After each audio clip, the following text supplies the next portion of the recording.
Hey there, everybody, and welcome back to the Morehammer podcast, your fortnightly wargaming and Warhammer podcast where we talk all things about the hobby. And as always, I am one of your hosts, Wargaming Luke, and I am joined by Ben, bringing back the Benergy, aka 90% Geek. How are we doing, bud? I am Ben off tonight. Yeah. How am I And then, of supposed to course, follow Simon, aka been destroying the Master Chief from what I hear about it over the weekend, aka Hobby Waffle. How we doing, bud? Hello, everyone. Not hello. Yeah, no. Yeah, I'm good, thank you. Yeah, played some Halo Flashpoint over the weekend and was pleasantly surprised. Yeah, it was very good. We'll have to ask you a little bit more about that in just a moment. But before we get properly into it, of course, guys, if this is your first time listening to us or watching us, make sure you're giving us that follow over on Spotify and, of course, subscribing to us here on YouTube. We've got an exciting episode coming up at the end of the year where we're going to do a Morehammer Awards show. So we're going to do like your favourite. We're actually going to run polls for each award as well, so you guys can get involved, mixed in with our kind of nominations and votes for who we think are the winners for each award. So we're going to do like for each of the game systems, we're going to do miniature of the year. So you can have like Necromunda mini of the year. You guys can put your vote in. I'm going to put the first one up tonight, which will be Old World. So get your votes in on that, guys. I'll do one pretty much for each day for this next week, and then it'll give you a couple of weeks then to vote on them all, and we'll bring them into the next episode, which is going to be super exciting. And me and the guys all have to hammer down who we think's the mini of the year and things like that. So other than that, be sure to come back for that, guys. But also our Discord, the guys over there are also helping us out as well as the usual chat. They're helping me and the guys out with what the nominees are going to be for these awards in the next show. So no better time than now to jump into the Discord and get involved for sure with that one. I think, guys, as always, we'll do a bit of catch up on hobbying. Si, do you want to start? Because you've just been saying about Halo. I know you've been out onto that over the weekend. And then I've got pictures up for you as well of some minis you want me to show off. So. Yeah, well, we'll start with that one. So this weekend just gone, I was supposed to go to Mantic Games for their Halo launch day party for Halo Flashpoint, but from what I can tell, there was only 2 demo tables and 1 paint table, and it seemed like a bit of a waste to drive all the way there for that if we weren't even going to get a demo again, because there was no guarantee we could, or it was going to be really empty. And as it happened, my friend got his copy delivered to his house. He was going to pick it up from Mantic, but it actually got delivered to his house. So we didn't see much point in going all the way to Mantic just to play the game when we could do it at his place. So Saturday, I had a couple of games.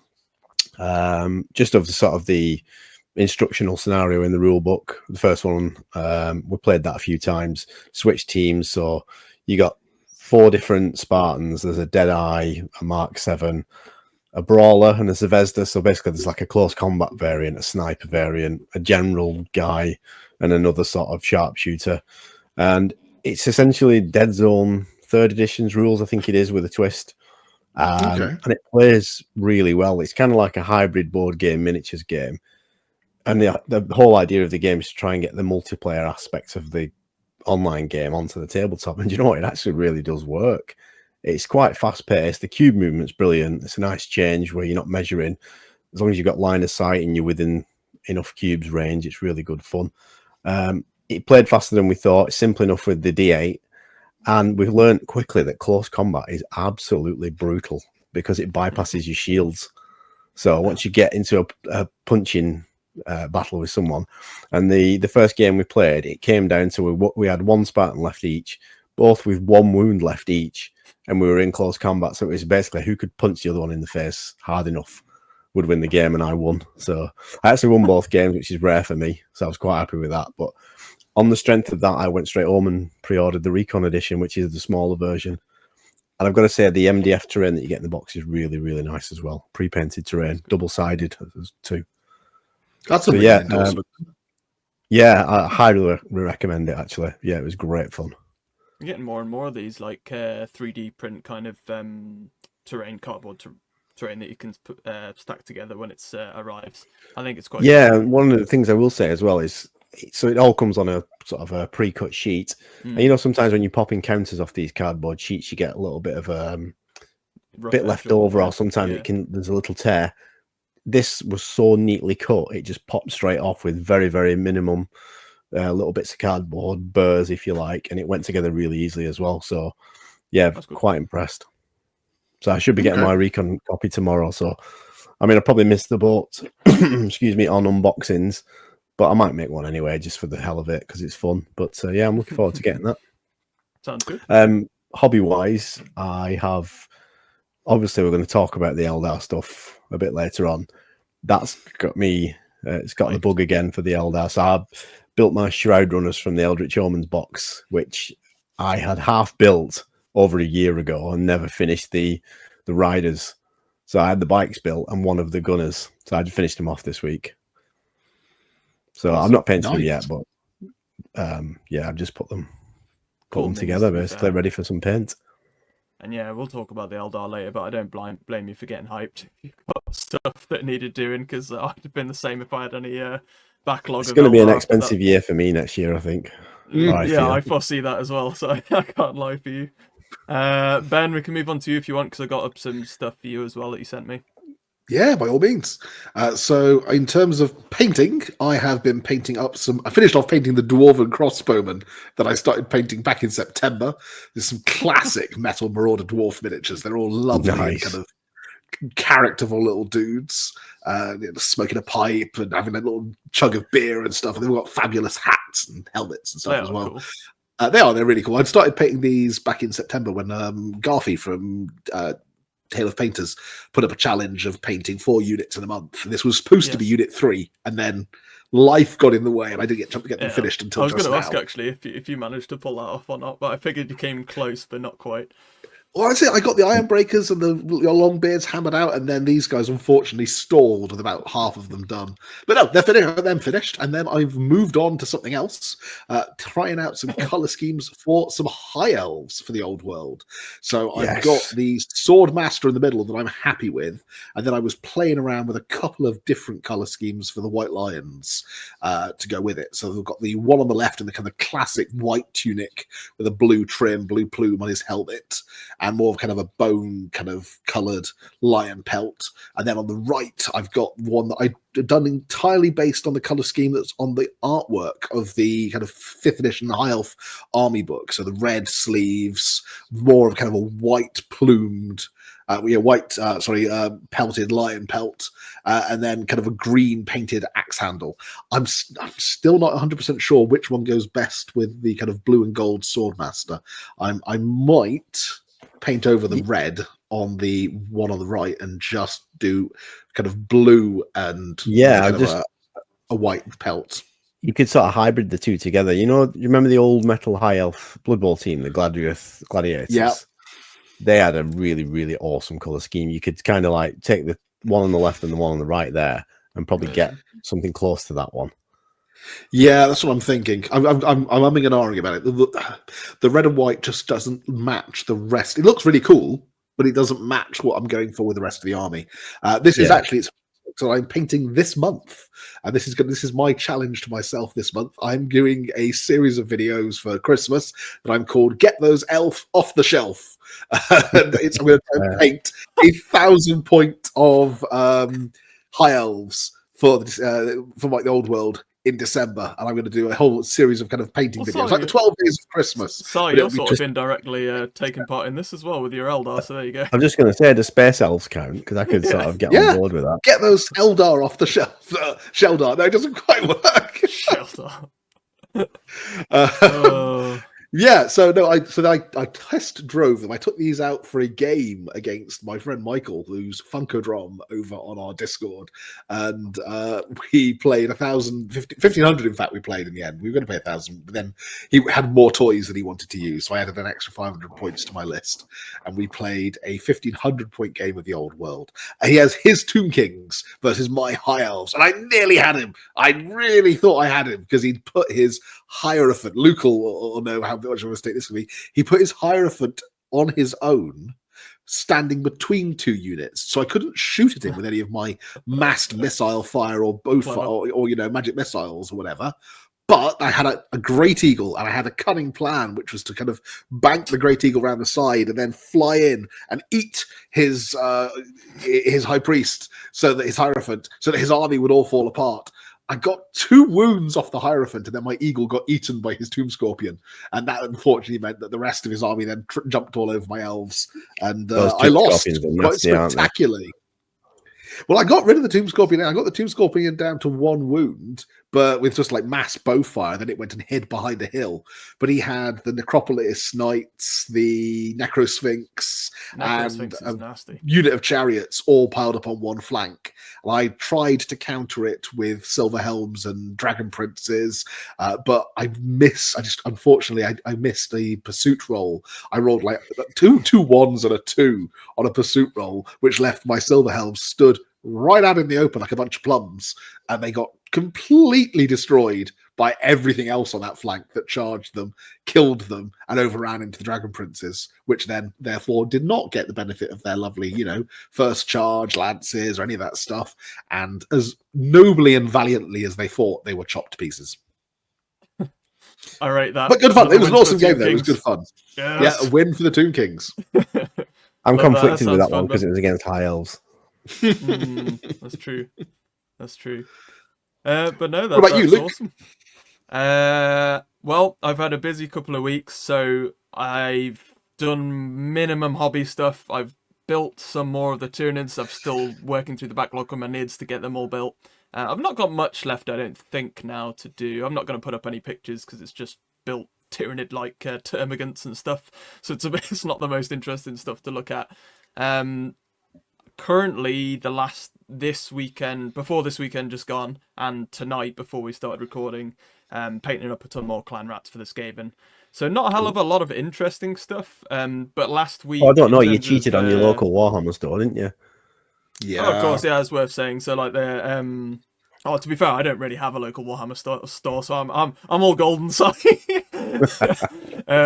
But which is why whenever I go anywhere travel, I like to visit them. So what size we're referring to, I went with my partner over the weekend down to Blenheim Palace in the UK, which is just outside of Oxford, and we popped into Oxford yesterday, and they have a Warhammer store there. So popped into there, ended up coming out with the the little they did the plushes.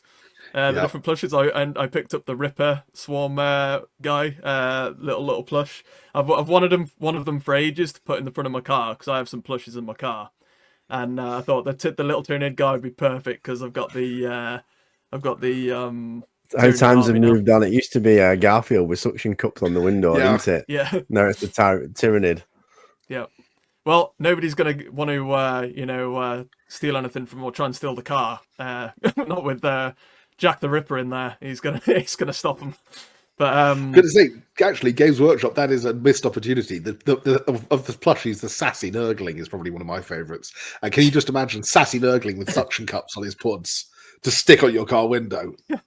I'd get that. But at some point, I'll probably. If you're close enough to read this, you're infected. Yeah.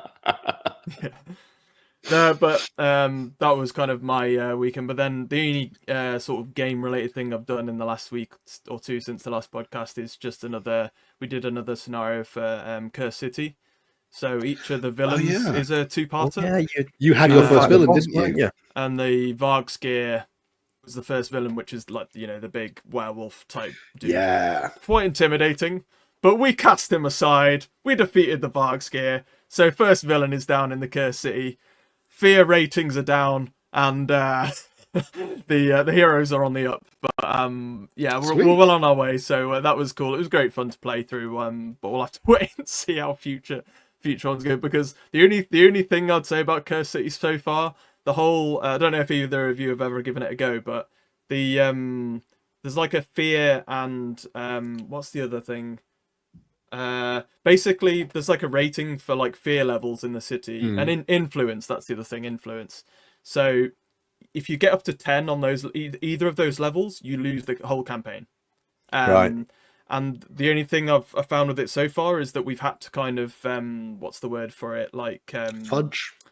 Yeah, basically the rule for it, because there's so many different things that can like increase it without you even really doing much to affect it. So and it's hard to bring down, so we've had to push that a bit. But that's my only criticism so far. Otherwise, it's great fun. But yeah, that's what we've kind of been up to, I suppose. But we're going to have to move on because we've got so much to go through today. A lot to cover. All of this. So we'll have to swiftly move through the reveals today because we've got plenty to have a look at. But Ben, what is it time for? And now, the news. Indeed it is.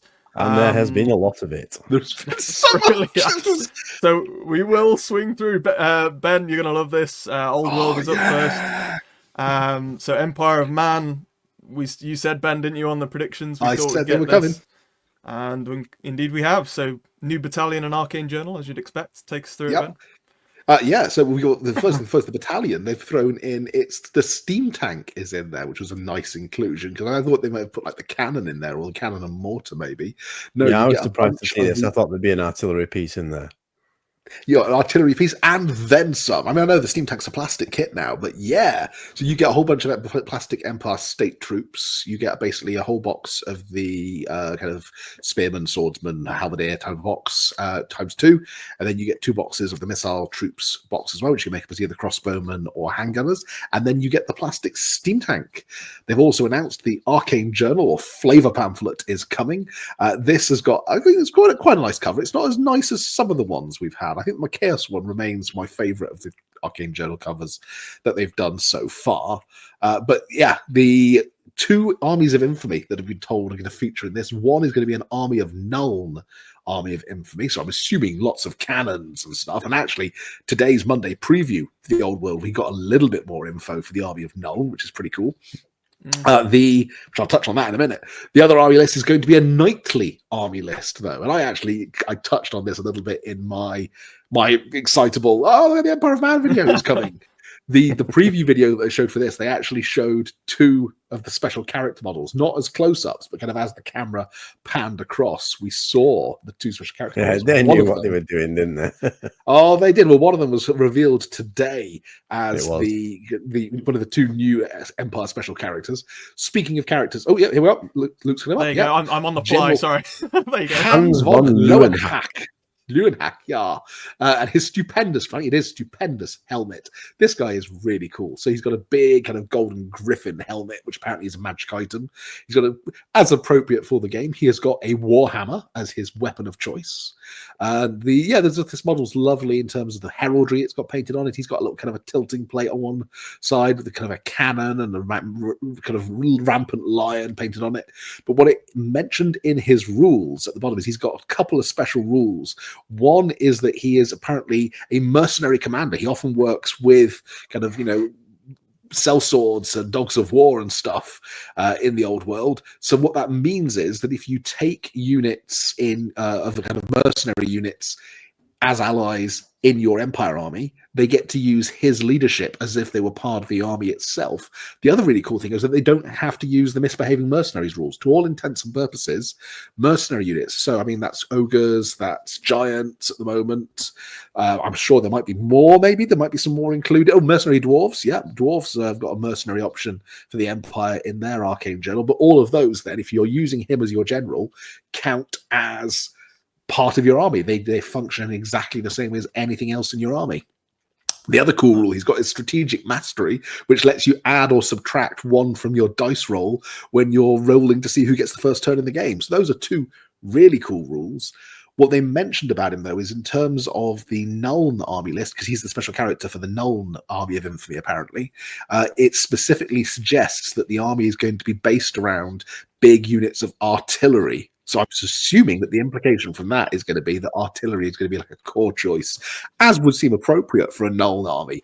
Cannons to the fore! And then bulk it out if you take him as your general with mercenaries to add some shock troops to your army, which is really cool. If we head back to the Empire preview, though, speaking of characters... Look at that was perfectly timed. We know that we've got these kits returning. We knew they were going to be coming back, but it is really cool to see them. This is the Griffin model that was released for the Empire during, I think, 8th edition, and then made its way over to the Age of Sigmar before returning to the fold, back on where it belongs on a square base. But what is quite nice to see as well is the 2 character model mounted down on foot multi-part character model is coming out. Both of those will be returning plastic kits. We also saw that we're getting, there we are. It's the infantry, the foot troops sets coming, and there's some missile troops and stuff as well. But what I am quite pleased to see is we've got a big unit of the plastic knights coming out. There was some speculation that these might have been getting a new kit. It is nice to see them come back because they are a really gorgeous kit. But what I find quite interesting here, I'm going to just touch on this, is that the ones they've chosen to show off are painted up in the color scheme of the Knights Panther. Now, this is interesting from an old world lore point of view, insofar as the Reichsguard, as we know them, hadn't actually been founded at the time that the old world is set. They came later under Karl Franz.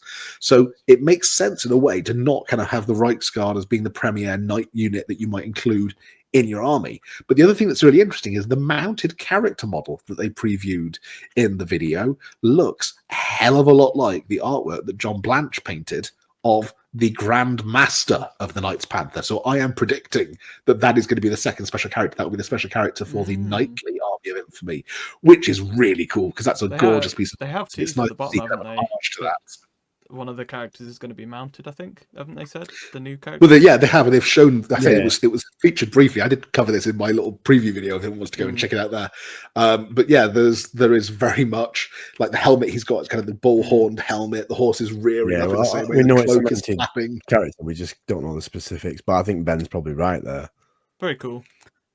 The other stuff we're getting is then we're getting the Forge World resin models, like they did with kind of the orcs and the dwarves, where they had those kind of mounted, those kind of Forge World resin character upgrades that had been released back during kind of 7th edition. Those are coming back, which is quite cool. So we get a character, a battle standard bearer, and a kind of really a cool flagellant model, I suppose. I mean, that's a resculpt of a different model, that isn't it? I'm sure it's the one with the thing over his back. It could be a slightly upgraded version of the one that they released for Mordheim. I think it's a resculpt of a very similar pose, yeah.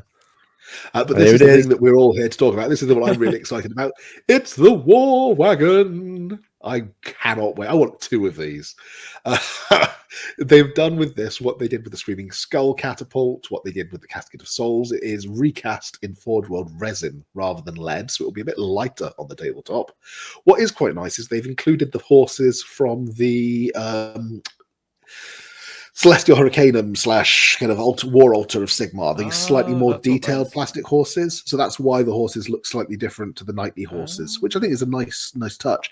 And they have included a new metal limited edition Hotland long rifle wielding engineer that you get if you order the War Wagon. What is slightly less good is they've said that this is going to be returning on a made to order basis. Yeah, so this is I saw that. Slightly odd. I mean, I'm assuming there's going to have rules for this in the Arcane Journal. So it's going to be one of those things of you can only use it if you manage to get it on the made to order, maybe? Yeah. I don't know. Or maybe they'll just encourage people to convert and make their own.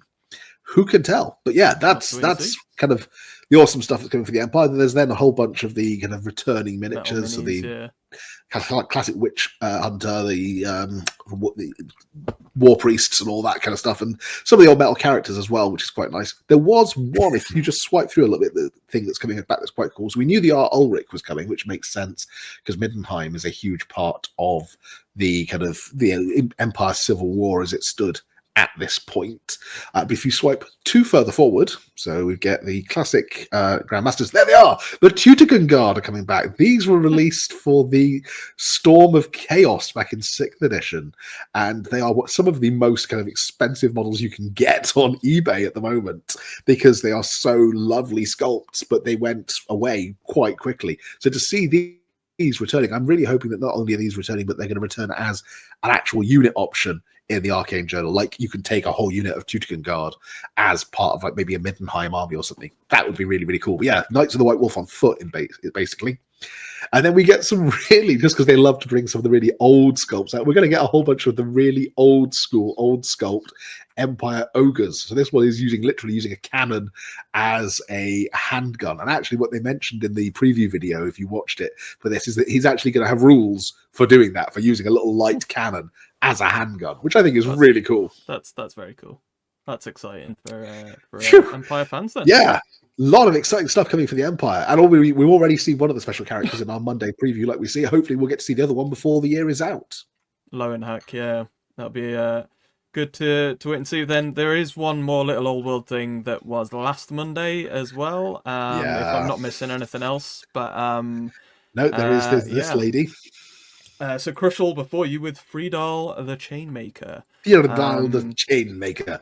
Yeah. This is probably one of my favorite miniatures that they've released this year. I have to say, it's such a lovely sculpt. Probably sculpt. be in our nominees, I think, for the old world.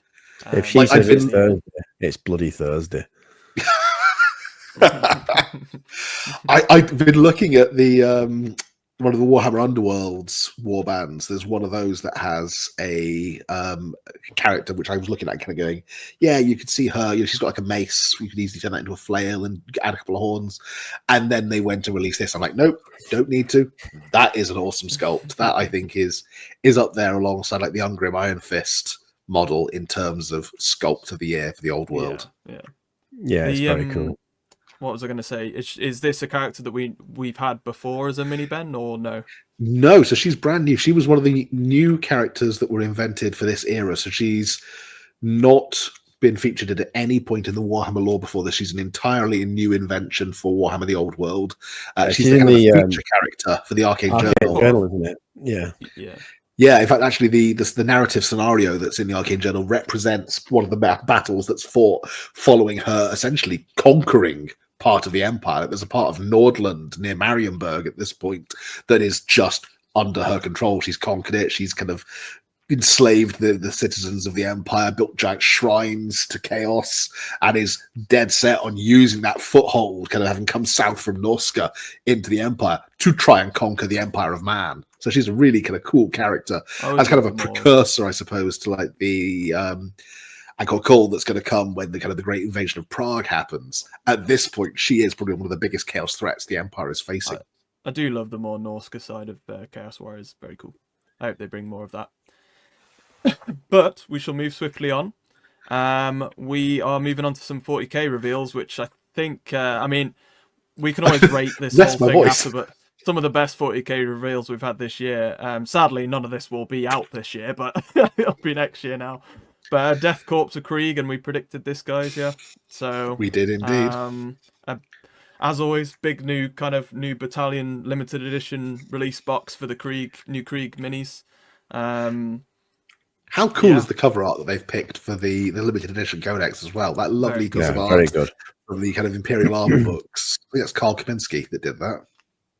I mean, so this is the long-awaited range of plastic Krieg, isn't it? That we've been speculating on for ages. I mean, we were talking about this last Christmas when they did the Advent calendar stuff. We've seen the banner with the bullet holes in and stuff like that.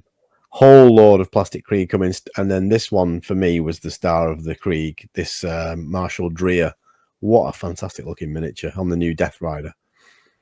And I love that the horses don't have names; they just have serial numbers. And this horse is apparently like extremely hard to kill. They keep fixing it, not healing it. Apparently, they keep fixing it. It was like that guy that you tried to guess, Lord Solar, was it? Do you remember we had him in 20 questions? Yes. His horse is the same. Like, they have to keep refixing the horse and just 30. Pretty gruesome. This is a fantastic looking mini. I do like this one. Beautiful. That's going to be a few Golden Demon entries. I can guarantee that. Oh, heck yeah. And then you've got obviously the cavalry, the Death Riders. The Death Riders. Yeah, so these are pretty cool because they all come with power swords. But then you've got the choices of the lance with the exploding grenade on the end, or they can all have last carbines as well, which is pretty awesome.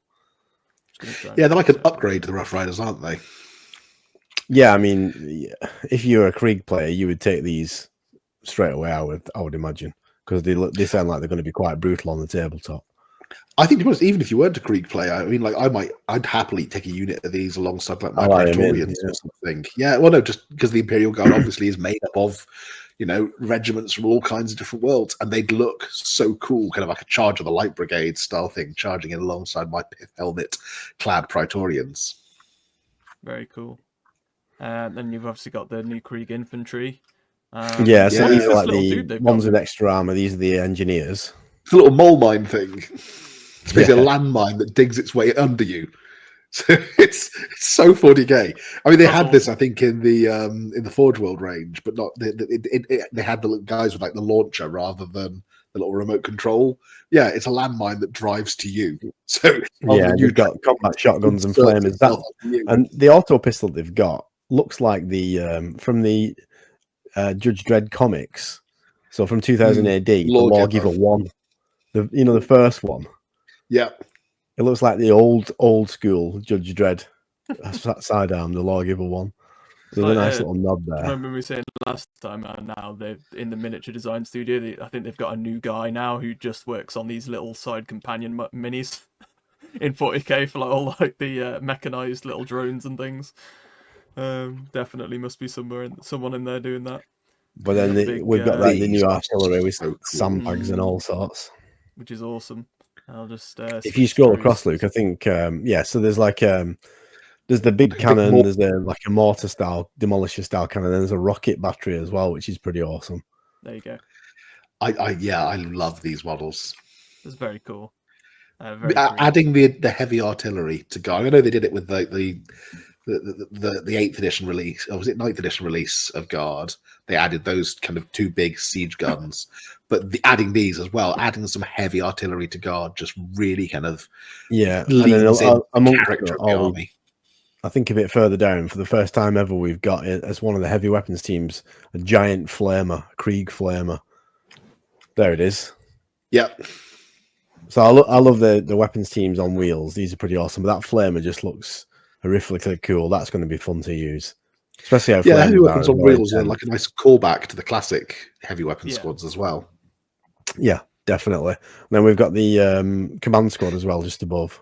That commissar is so badass. Commissar is absolutely badass. And then we've got the toilet roll dispenser at the back, and then the Morehammer toilet roll dispenser.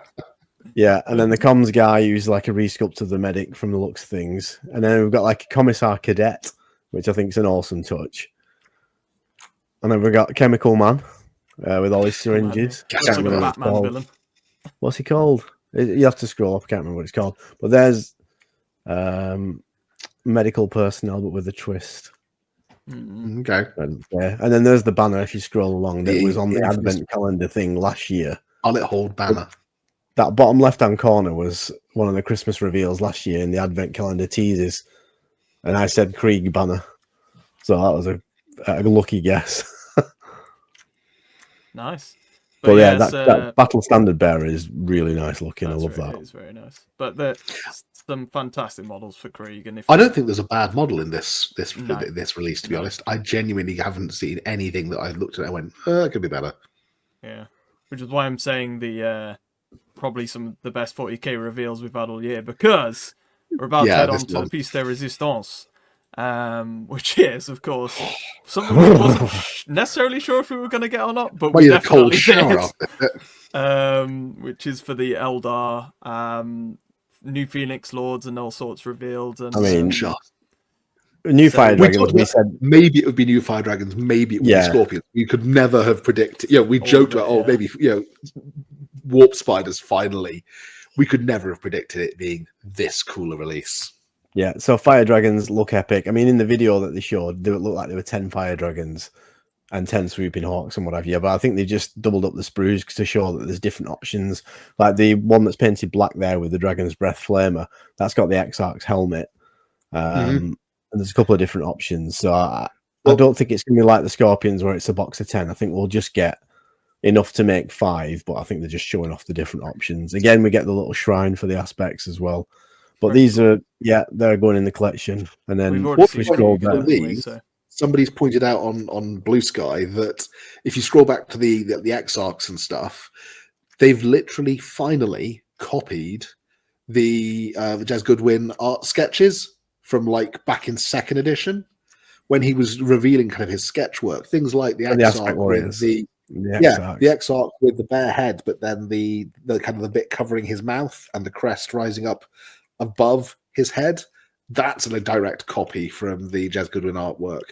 Yeah. Things like the twin kind of fuel barrels on the Dragon's Breath Flamer. Again, those is literally copied from his artwork, and we'll see the same thing with the Swooping Hawks. Yeah, we've got sculpted samurai style banner as well.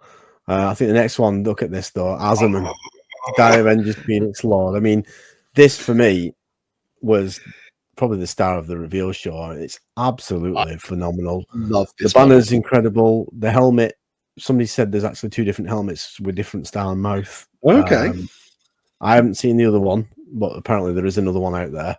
So he's got his sword. I forget what it's called, but I'm sure it's got like, he's got a soul stone of his slain brother on his sword, or something like that in the lore. And then he's got the bloody I'd have to twins on his reread the wrist, lore. sculpted banner. I mean, it's just phenomenal. I love it. Is that actually the variant helm there? If you compare the helmet there to the one above, is that the variant between the two? No, it's the I same. think that one's the same. Yeah. I think there's one with like a more open mouth pose, if you know what I mean. Oh, Yeah. just scroll down a little bit, Luke. There, so it says up a bit. Oh, here. Yeah, so there you go. Right hand of the Butchering Eldari demons God. by the dozen with a dire sword containing the spirit of his murdered brother. I thought I'd read that. Yeah, That's That's really pretty cool. and then we've got another That's very Phoenix Lord, Eldar. Bahoroth. It's Barry. Yeah, Barry the Birdman with a pennant. They should have I love painted how his they- wings rainbow coloured to match the It's classic second Really edition cool paint job. how they've gone like the actual bird-esque helmet as well on these is really cool to make it look like the beak, and they're very, very cool. Well, the Yeah, original this is second more- ed model did have that kind of bird beak type visor, but it was more kind of, it had like vents in the side of it and stuff. Whereas Yeah. this, they have just done a proper kind of triangular beak. beak, yeah. And I've got to Awesome. say, the ones below it, the Swooping Hawks, I feel got a little bit hard done by in the reveal show because the Fire Dragons were that good, Azaman was that good, and then everyone was jumping up and down about Warp Spiders. But these Swooping Hawks look absolutely amazing. Yeah, Well, so they again- all do. All of these do. Like, Having the pennant dangling from the gun barrel, that's from the artwork. Having the feathered crest on the top of the helmet, that's all taken from that Yeah. classic Jet artwork, which I love And I that love- they've kind of I called like back them with to the that. half helmet here. Yeah, and I love with the poses as well. They're a callback to their previous kit, but there's no duplicates now. So they're all nice. different poses this time without twins, but they're all like reminiscent of the older kit poses. These are brilliant. I love them. I'm not sure about the more teal scheme compared to the old color scheme, but No, you I still think they look phenomenal. I will say though, I as like for sky compared blue. to a lot of minis they try to use teal on in Warhammer in general, I think these do just about pull it off, whereas a lot of things Yeah. I'm not keen. But And then, this is my favorite oh my god, by far. Just this this model's incredible. So you got the what's his actual This is name? again? Lycus. It's her, Lycus, actually, it's isn't her. it? Lycus, yeah. she Yeah, it's, her it's a name. she. Yep. She's a she, I should say. I love how it's 8 limbs as well. Yeah, So no, we've got, like- she looks like a proper Spider-Man villain. Yeah, 2 Yeah, death it does spinners actually. above. She's got a normal arms, and there's 2 like arms with like they look like Harlequin's kiss style Yeah, weapons. they basically below. says they function like a Harlequin's kiss, injecting Yeah, and, a there's lot of and then the legs, and she's just sting. like it looks like she's just appearing out of the warp, basically ready to chop Yeah. somebody's head off. It looks like it needs the word BAMF written underneath. If this mini was actually being released this year, this would be up there for my 40k mini of the year. It's Well, we'll have to ridiculous. save it for next year's Mini of the Year. Well, the rumours Yeah. are true. I said, didn't I'll I? have to note it down. There's a rumor about a Warp Spider Phoenix Lord. Mm-hmm. It was flying around on Reddit, and I think Valrak had mentioned it in one of his videos as well. And it's obviously somebody had seen this. And the crest and everything on the back, just unbelievable. Great work, whoever was on the team for this. And then you got the Warp Spiders. Yes. Yeah, I love some of the options, like particularly that one who's got 2 sets of power blades. Yeah. He absolutely slaps. He's just really cool. Pretty awesome. Yeah. No, these look brilliant. Again, they've not gone too daft. They've stuck to the old style Yeah, of Warp Spiders. And they just give them a nice glow up. You know, there's no silly poses. There's no silly weapon options. Everything just looks like it should. This is what you'd want from a Warp Spider upgrade into plastic. And they're not going to tip over when you look at them. That's what's going to be Yeah. awesome. They were terrible. Yeah. none of them have quite got it kind of jammed up in the air like that either. No. And then they're Such saying, an awesome release. as always, on release, you can expect a bit of a battle force with all of the different. Yeah, interestingly, Strands of Fate Exarchs and all rules that going stuff. away. It's going to be called Battle Focus now, but there will be a Strands of Fate in one of the detachments.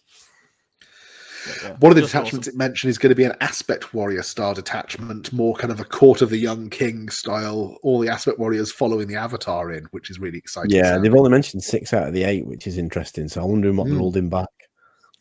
I'm wondering if Harlequins will be one of them. Well, that's one of the ones mentioned, I think. Oh, is that one of the ones they've listed? Okay. Yeah. Scroll down a little bit, Luke. A bit further. Well, let's wanna go go next here? cover. There you go. So you've So, got yeah, we've got there's an Seer all-round Council, one. which is Ulthway, Windrider Holster, Yeah, which the is all-round Cyherd. war horse. Windrider Yep. horse is going to be jet bike heavy, isn't it? Yep. Ghost of the Harlequin's Webway is Ghost of the the kind of the Webway. Andon one. What it says here, the Harlequin's Ghost of the Webway. The Harlequin. Oh, yeah, okay. So yeah, you would think Ghosts would be Yeah, Eandon you focused think- because you got a lot of Wraithguard, Wraith Blades and Yeah. stuff like that. But so I'm wondering if they're going to have like Wraith Warriors or something for Eandon. Then Yeah, you got maybe. you need one, and then the aspect one that you just mentioned. So that's only 8 by my count. Okay. Well, and we shall see. We might even get one released as part of the current ongoing Advent calendar worth of legal detachments, mightn't we? Mm. We'll have to wait and see. With I've this. heard there's going to be. So this is the rumor that I've heard. So when I was playing Flashpoint at weekend, one of the rumors I heard was there's going to be a Corsair themed detachment led by a new Prince Ariel. Just calm myself down a little bit. That's a little bit good.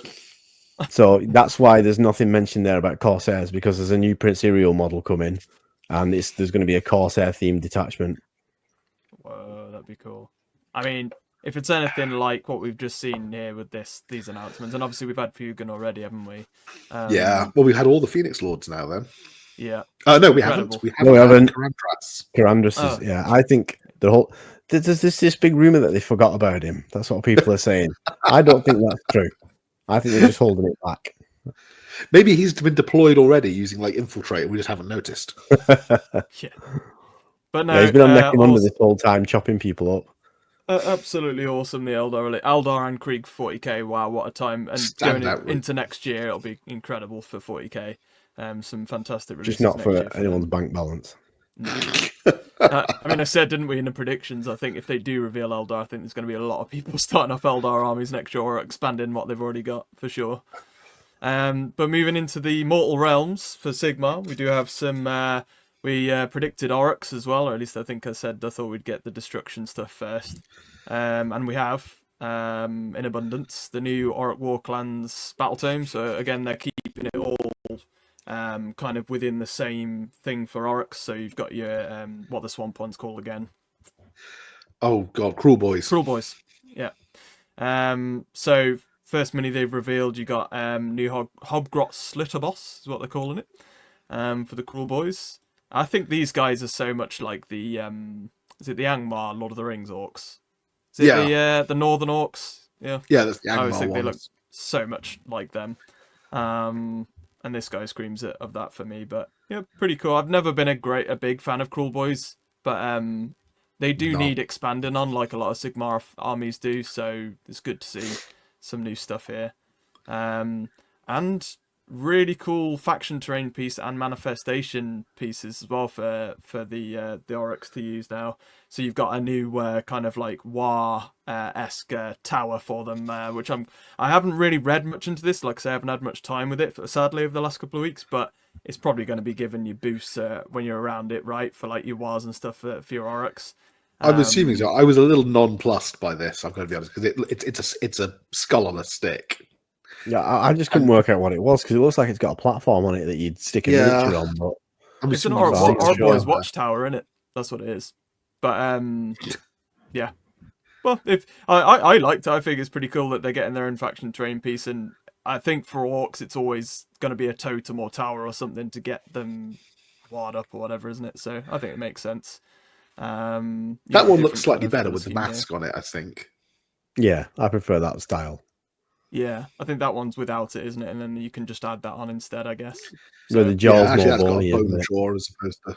Yeah. Plus, the thing is, I suppose with these towers, people are going to do some really cool converting with these and adding all sorts of bits and bobs to them, which I think makes it more orky if you add your own stuff to it anyway. I think that's quite cool that it's got work that can be done to it. Then you have the manifestations. Really cool, I love these. Which Foot I of always Gork. thought for ages, like Foot of the Gork. Oryx, you could make some really cool, like Ben said, Foot of Gork. You can make some really cool actual manifestations to come to life on the board with these, and yeah, I'm loving these as well. I don't know what they've actually called this, but you got like this little swamp thing going on as well down below it. So, the first thing I thought of when I saw these is it looks like the bases I'm doing for my Skaven, like the black and green theme. But yeah. Yeah, in my head, the foot of Gort coming down from the sky is more of a bright glowing green in my head, but it still looks awesome. Sure, like Well, the Hulk you can spot. paint it however you want, can't you? I guess. I suppose, but I dig these. I think they're very cool. I'd said in the preview, because they've been chatting about it before, the only real Sigmar force that doesn't have a whatchamacallit. Oh, the Spearhead. Yes, Spearhead. I keep thinking Combat Patrol, but yeah, Spearhead was the Iron Jaws. So Iron Jaws Big Mob is coming. You will, big if you're an mob Iron and Jaws big mob fan, in the middle. you'll find another Spearhead. So yeah, that's it for the Oryx.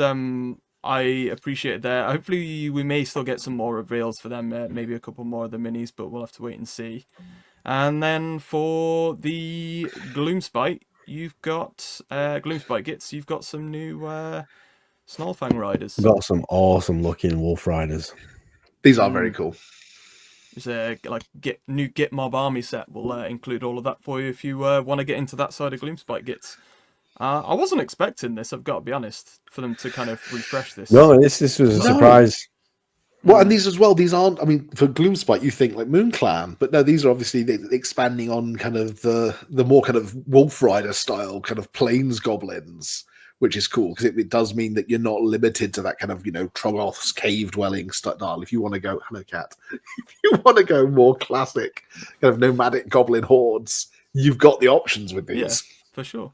And because you had the Underworld's warband with the Snarlfangs Rippers, didn't you? Yeah. So, and I always did think if they were to go down that route again, I didn't think they would. I thought they'd abandon them, to be frank. But yeah, I like the look of these. I like the fact that it looks like kind of almost kind of really old school kind of third ed style goblins. Like they are, I mean, really kind of weird, gribbly goblins. Nothing can ever reach the peak magnificence that is Grom the Paunch, but these are close. Yeah, Drogs the Sun Chomper, the new Snarl boss. Wow, pretty menacing. I'm sure people will use these as Thunderwolf as well. The wolf is really cool. So, yeah, some cool conversions could be done for sure there. And then the wolf chariots as well that came with this, although they still are not a patch on the old world classic wolf chariots, but they are cool. No.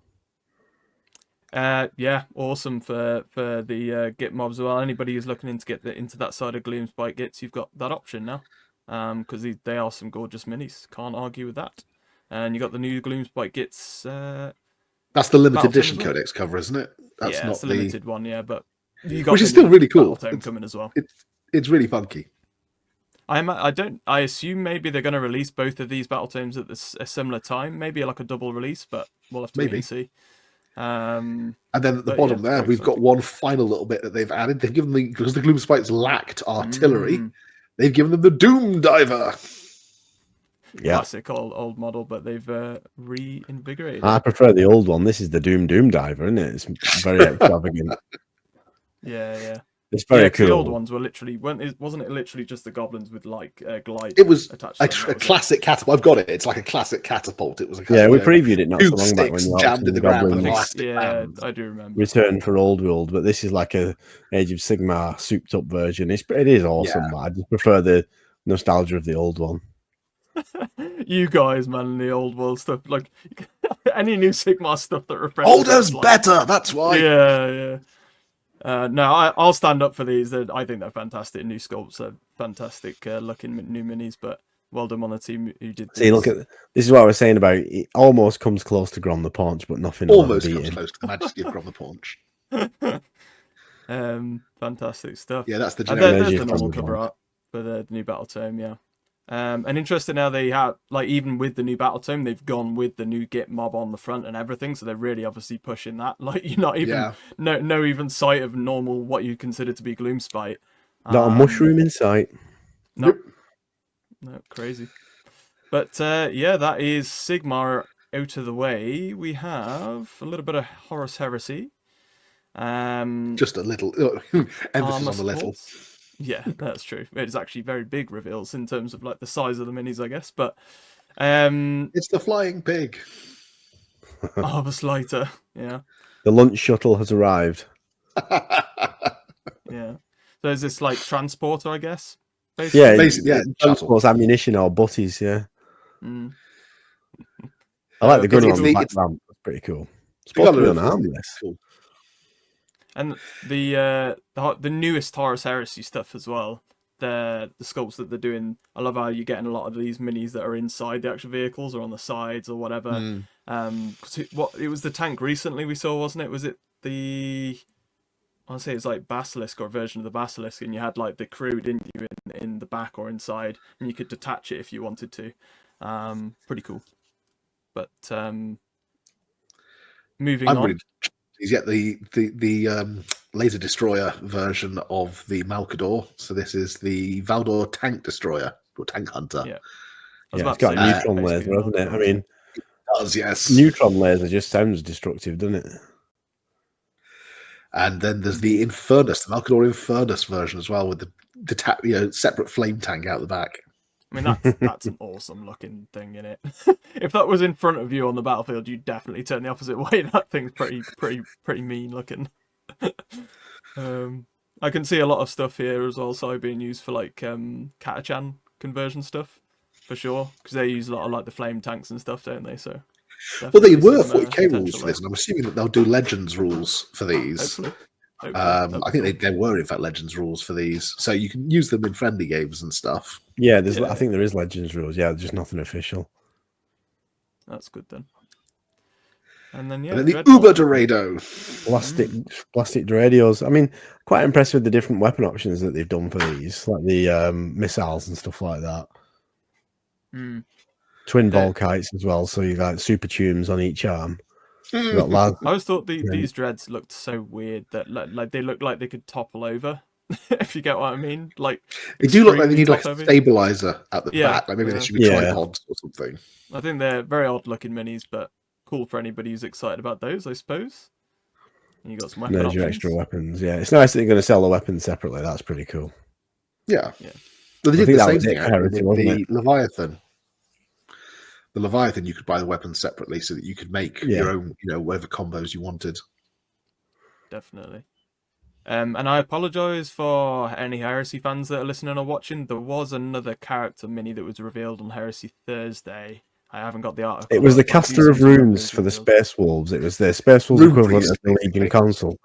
Yeah. So for anybody watching, I haven't got it up on screen, but just a worthy of a mention because I know. Go and watch it on my channel because I did a video on it. There you go. Si's got it up on here, so Si's got you you can covered. go and check it out. Cheeky plug there. Well, he's wearing Mark V armor, which is pretty awesome. Yeah. Although it breaks That's my cool. head canon a little bit because he's got like ornate Mark V armor, which Mark V shouldn't be ornate because it's meant to be cobbled together from various bits to create a new version of armor. But we'll let him off because it looks awesome. When you're stuck in long transport and things are boring, that's the time to start, scrimshoring runes and stuff on. Yeah, get some gold filigree on it, and Yeah. Definitely. But with Heresy out of the way, and to be honest, the Championships reveals show, which is there was a hell of a lot. We've got It's, a couple of yeah. Necromunda reveals. the So, Necromunda version of Quato. yeah. Ben will get that reference. Open your mind. As soon as I saw it, you saying that popped into my head today when I saw this article. When I seen that on his back. I love that he's got a cat. Little Space Hulk call out there. He's got the little CAT kind of mobile robots thing yeah. that the tech priests build as pets. Luke, you were looking for an actual feline then, weren't you? No, I did wonder what you meant by that for a second. It took me a minute to go, yeah, okay, CAT. But no, yeah, a Heretic. So gorgeous new But a model heretic again. with pets. Yeah, I mean, I like the With law more that this Warhammer, is someone who doesn't skulls. care about the reverence for the machine god and all the rituals and superstition when it comes to technology. They just tinker with stuff, combine it with other stuff, and make new stuff. They're just not bothered. They just fix stuff and break stuff. Another Necromunda Wolverine. Oh yeah, with the claws. Yeah. And Yeah, then so- the go on, sorry. I was just going to say, yeah, so you can hire this guy as a hanger-on to basically upgrade one of your fighters' guns before a game. But depending on what you do to it, it can become unstable and blow up. So if you wanted to upgrade your plasma gun, then it's going to be dodgy, but it's going to be powerful. Nice. And then the second of the reveals, we've got the Narca and Cadaver Merchant. These So are the really Narca cool. who basically whispers, gets information from bars, that sort of thingy. And then the Cadaver Merchant, if any of your guys die from your gang after a mission, you can sell them on for a bit of Yeah, credit. get some credits back for the body. Yeah. So and There's again, also, it mentions that there's other minis. rules for him working with corpse grinder cults Oh, okay. to give them extra meat, because part of how corpse grinder cults function in campaigns in the kind of corpse grinder campaign rules is that they don't really care about credits as much. They care about meat. And yeah, he helps them get extra meat because he's a corpse gatherer. So I think that's really cool. It's really That well they get sculpted. a That more with the kind of body over dedicated the hanger shoulder. on. Indeed. No, but That was a great looking miniature, that cadaver merchant. yeah, like I say, these kind of like for hire merchants and things, they're doing some really great minis for these, and a lot of them I can see being used in other mini games, not just Warhammer. Like they're releasing some great ones for it. So, big up to the Necromunda mini team on that. However, I think we managed Good to lord, get have we through gotten to the end? all of the reveals from the last couple of weeks that we've missed out on, guys. There was It's a been lot. so quiet for ages, and then it's just they've kind of gone, okay, Yeah, this turn is the the issue content with it, hose really. back on. Bam, yeah.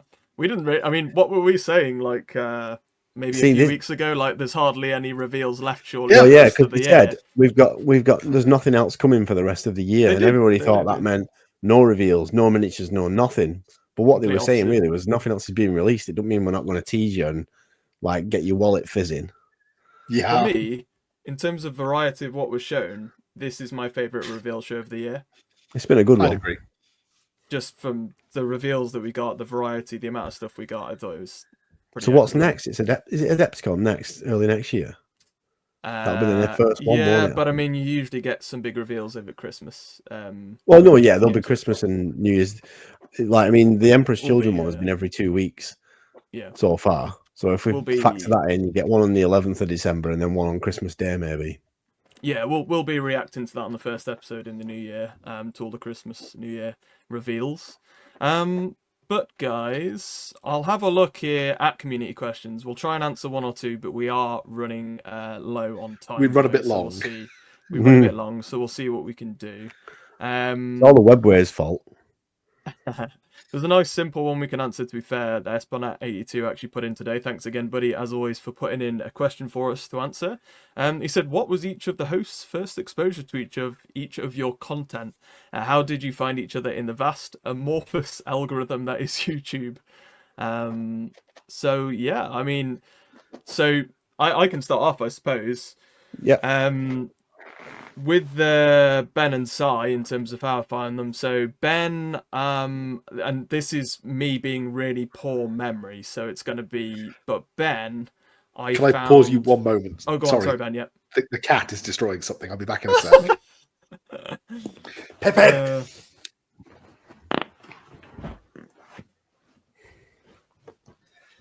So Ben, I found when he was rescuing his cat from up a tree, and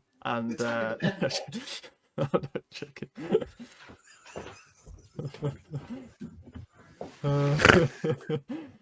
I know I remember the first video I watched of Ben's. Sorry about that. When you'll have to introduce it again, Luke, you'll have to start again. Sorry. Yeah, no worries. Are you alright now, Ben? Yeah. He's stopped murdering our collection of pens for the minute. Fair enough. So yeah, I can't remember the exact videos I watched for you guys that were the first I found you, to be honest, because it's been a while and my memory's terrible. But for Ben, it was certainly something old world, because when Old World started to kind of you got the rumors and things pumping up for Old World again. That's how I came across cranking Ben's out content. a lot of videos at that point. Yeah, because I knew you were putting out a lot, Ben. Sai, honestly, I can't remember for yours because you do a good mix of content, so I can't remember the exact first video I found for you.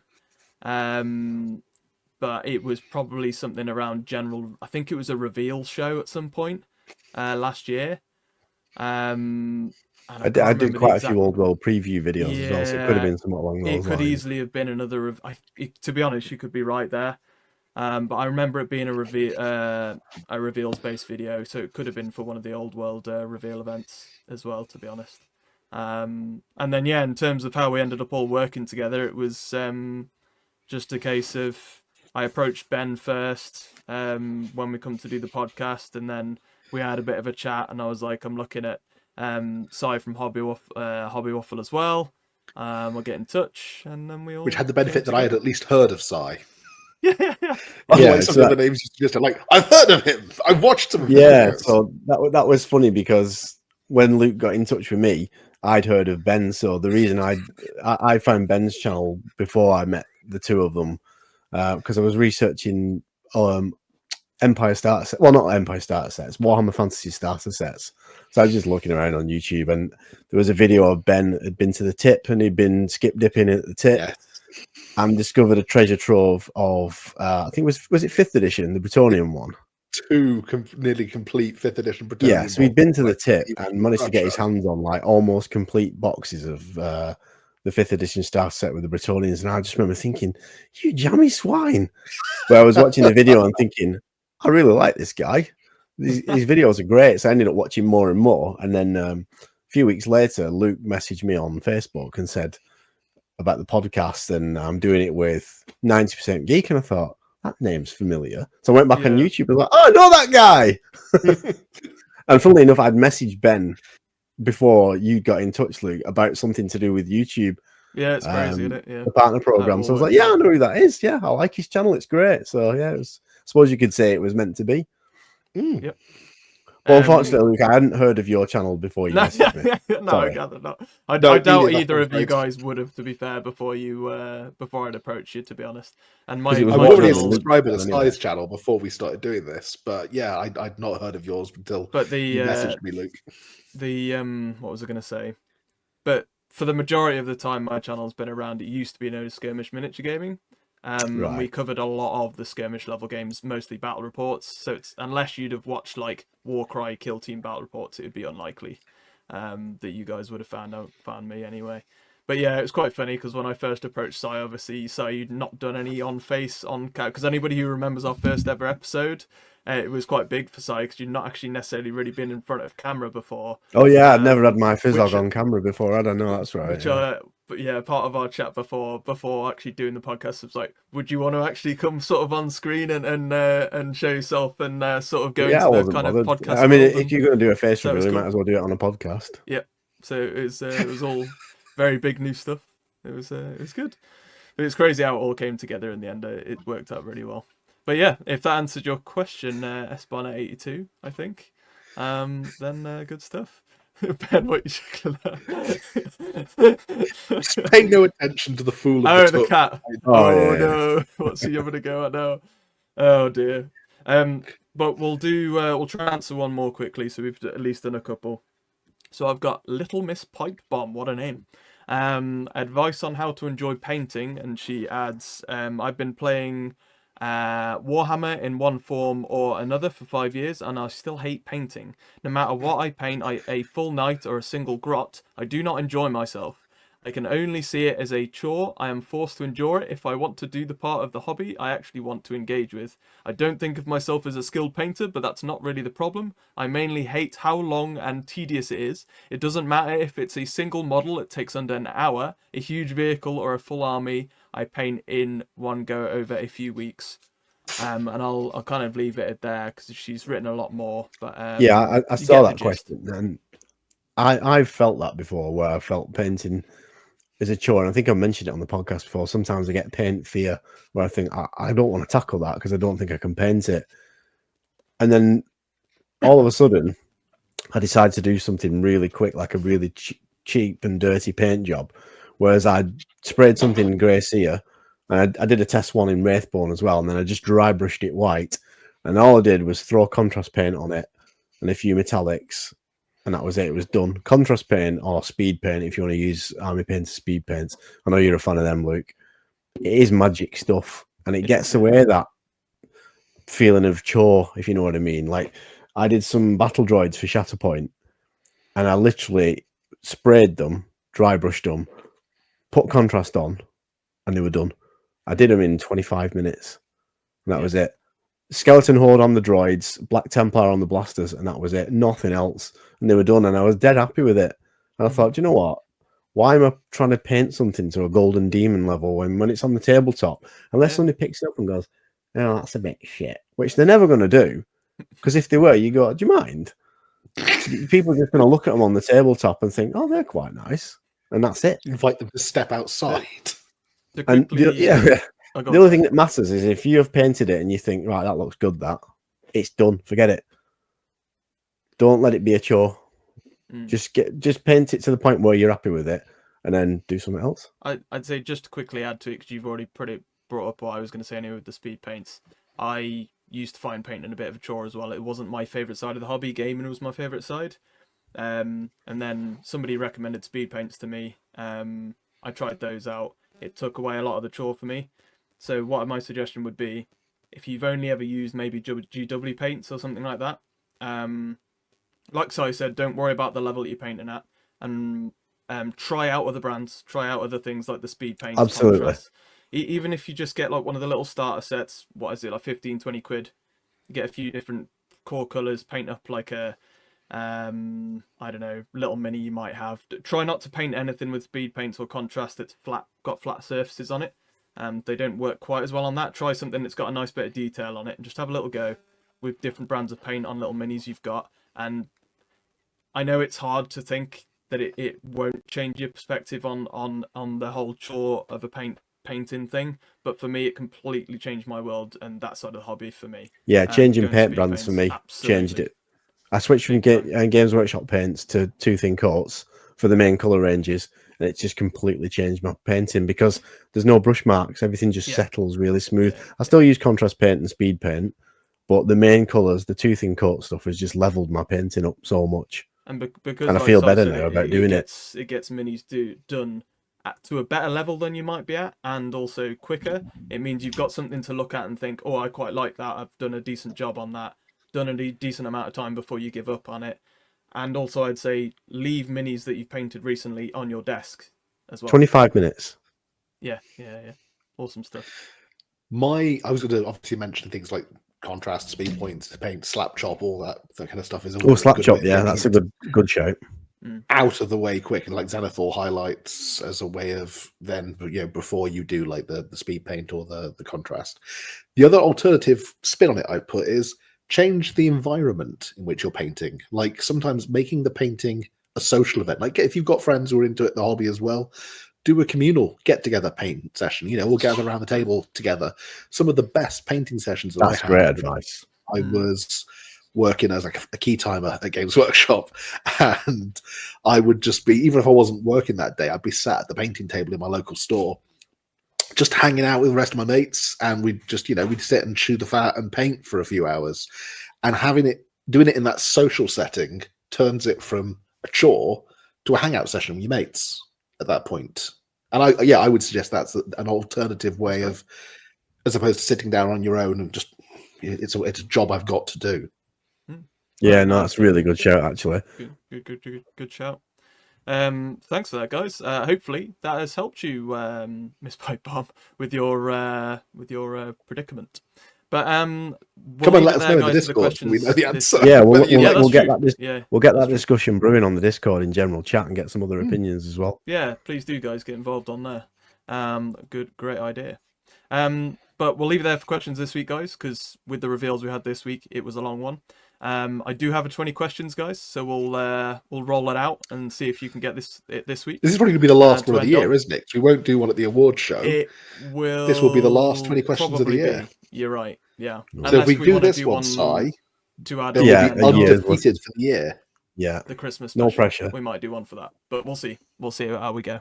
But yes, if you guys are new to Warhammer 20 questions, have you ever played 20 questions before? It's that, but for Warhammer, effectively. So the guys will have 19 yes or no questions to try and guess who the Warhammer character is that you guys have suggested. This week, it's a first-time entry from Sorry if I butcher your use. I assume it's either your username or real name. It's Hashizme, Hacizme. So thanks for your suggestion. I'm not going to Man the Shadow really Son. said what the suggestion was. Say again. No, I'm just guessing. Oh, Man the Yes, Shadow Commando Son. Shadow Sword. so yeah, you guys know the rules. The guys definitely know the rules. They've done pretty damn well this year. I'd say aside from one that we've had this year, Undefeated. really, that was a bit iffy. They've been pretty bang on. And we've had, I think, maybe 4 this year that have been on the 19th question. Oh, that you got yeah. it. Yeah, So, some have gone to the you know, wire. That tank one was hideous. Abominatus, the Emperor class yeah. Titan. So it's been pretty Yeah, that was a incredible, bad one actually. as well. But let's see if you can get this one. It'll be possibly the very last one of the year. So let's see if you can get this. Let the questioning begin, guys. Go on, Ben, I'm in you're the top top right. spot. Let's take a oldie but goodie. Do you dwell within the 41st millennium? I do. That's number 1. Do you wear power armor? No, I don't believe so. No, that's 2. Do you serve the Emperor of Mankind? Yes, that's 3. Are you a member of the Astra Militarum? No, I wouldn't really be. You had to Astra think Militarum. about Wouldn't that. really be. Hmm. No, I wouldn't be Astra Militarum. Do you have a current miniature? Not that I can see. No, it doesn't have a mini. It doesn't have a mini. It doesn't have a mini. It's my question, isn't it? It is. Are you a single character or named type person or not? Yes, I am. It's a single character or named person. So Ben, I believe you're on question 5. Yeah, I'm just clarifying. So the answer to that is yes, they are a single character or named person. Yeah, that's why I had to think about it. 'Cause Okay. it's a bit of a weird worded one, but yes, it is. No, but that means, just for example, it's not like that time we had to figure out which tank it was. The point is, if it's a character, Yeah, I was then it gonna has to avoid at least that, be yeah. a flesh and blood being.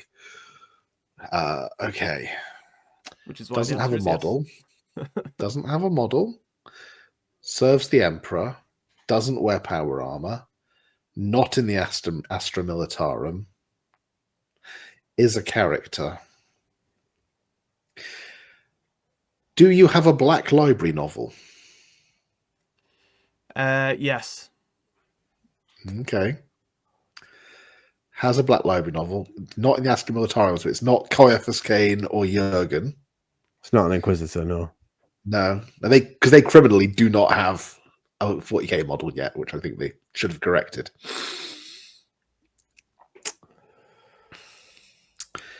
A character from a Black Library with a Black Library who doesn't have a miniature, doesn't wear power armor, isn't in the guard. Okay. Si's thinking, he's looking at his shelving. I was looking at my books, yeah. Wonder if it's like a rogue trader or something. Maybe. Or like an Arbite or something like that. Oh, what, sorry? Or like an Arbite, one of the... Because there's a couple of Arbite characters who've had Oh, models. yeah, like Navy breaches as well, yeah. Yeah. Although they've had models, though. But, yeah. Of because course. if the character hasn't had a model, that would successfully answer that question. Well, that means it's not Janus from Blackstone Fortress then, because he's still got the that's model. true. I've just done a search to make sure. There's We're not going to have a Simian cyber thingy no. situation occurring. All of the models that are popping up are all custom builds, so it's definitely not a model. Okay, so someone's we ask male or female, maybe? Yeah, go for it. That will help narrow it down. Yeah. Are you male? No. Aha. Okay. Just need to Female work Black out what Library question character. we're on, guys, here. Well, we're assuming female, but it could be. No, that's true. They could be non-gender specific. Or it could be a robot.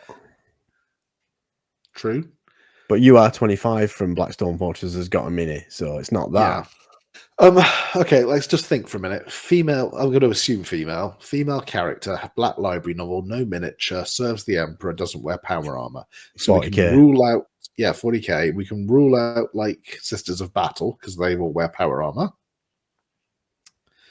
And characters like Celestine and stuff because some of them don't wear power armor, do they? But they're not named characters like the Flagellant women. Yeah. What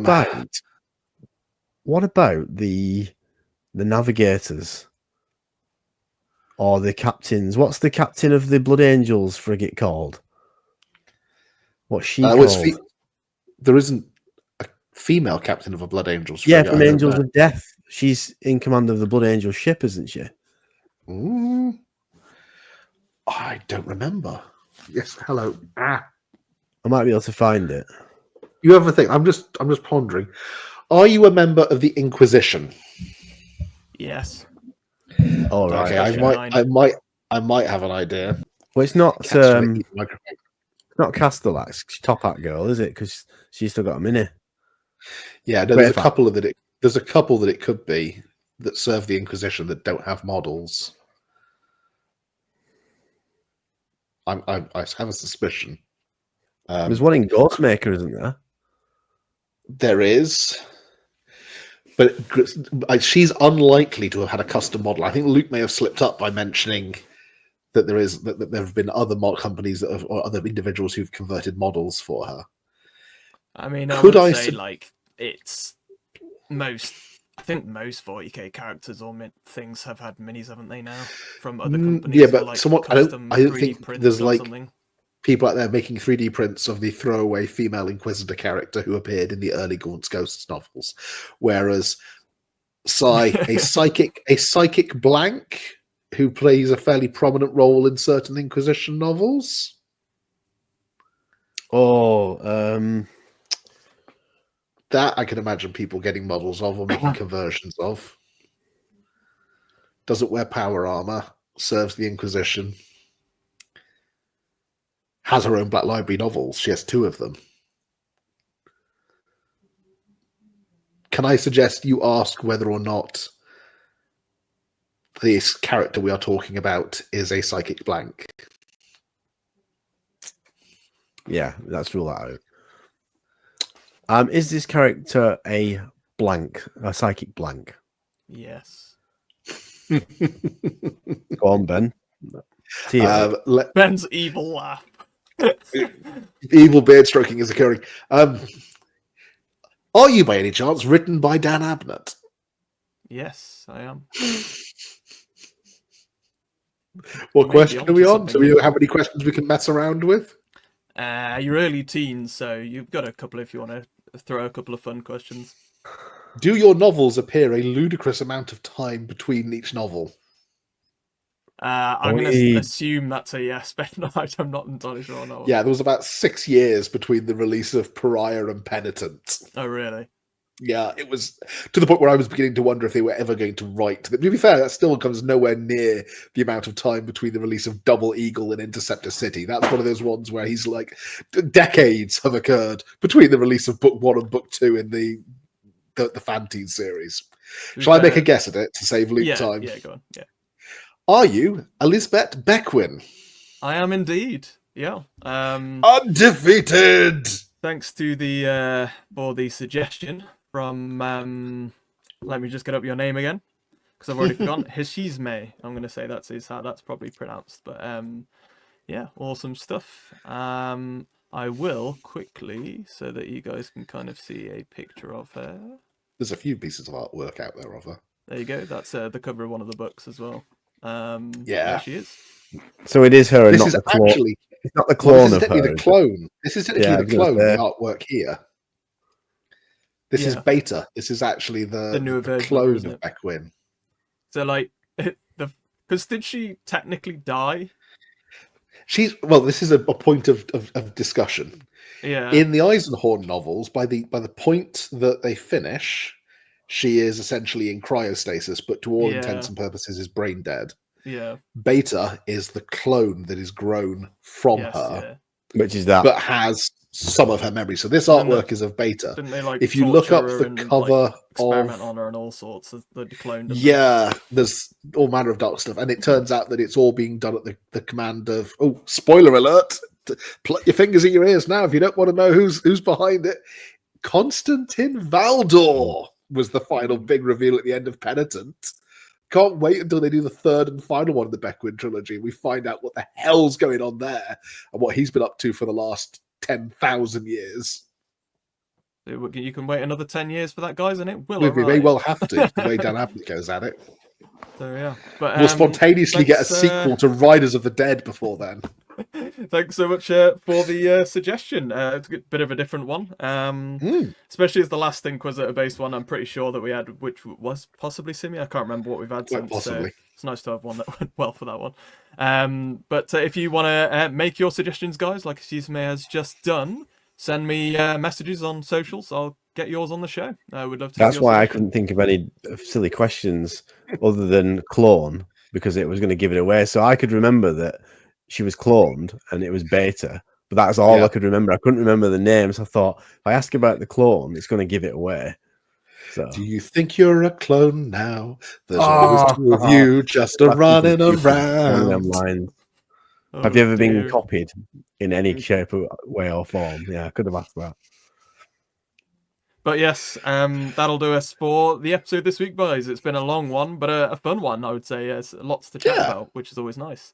And I think we'll say our goodbyes. Ben, since you're at the top this week, where can we find you? What have you been up to? You can find me over on my channel, 90% Geek. Please, by all means, stop by, check out my latest video, take a look through the back catalogue, see if there's something that tickles your fancy. You got a whole host of kind of old Warhammer lore and Games Workshop trivia and random, like me being bad at doing the hobby videos. There's some classic battle reports in there. Yes, and my latest spree is, of course, going to be the Elf Off the Shelf video series that will be coming this December. And I've got my big Christmas special coming up between Christmas and the New Year as well. So make sure if you're not already a subscriber, you come and subscribe for that. You can catch me over on socials on Blue Sky and Instagram as 90% Geek. Awesome. So you can find me on my own channel on YouTube, Hobby Waffle. Like Ben says, just go and watch the latest video, have a look at the back catalogue. There might be something that interests you. And other than that, Instagram and Blue Sky, and still a little bit on X at Hobby Waffle. You can find me on there as well. And Discord, come and have a chat. And tell us how you get past the chore of painting if it affects you as well, because that's an interesting point for discussion. And nominate some models as well for Model of the Year. Yeah, go and vote for the Model of the Year. Definitely. I'll put the first one up tonight, guys. So let us get involved in the polls. It's on the community tab on the channel. You can get involved in all those over the next couple of weeks before our Morehammer World Championships episode. So make sure, of course, to be subscribed and come back ready for that. I'm being sent a few different new games, so I'll be doing unboxings of those myself for videos when they arrive.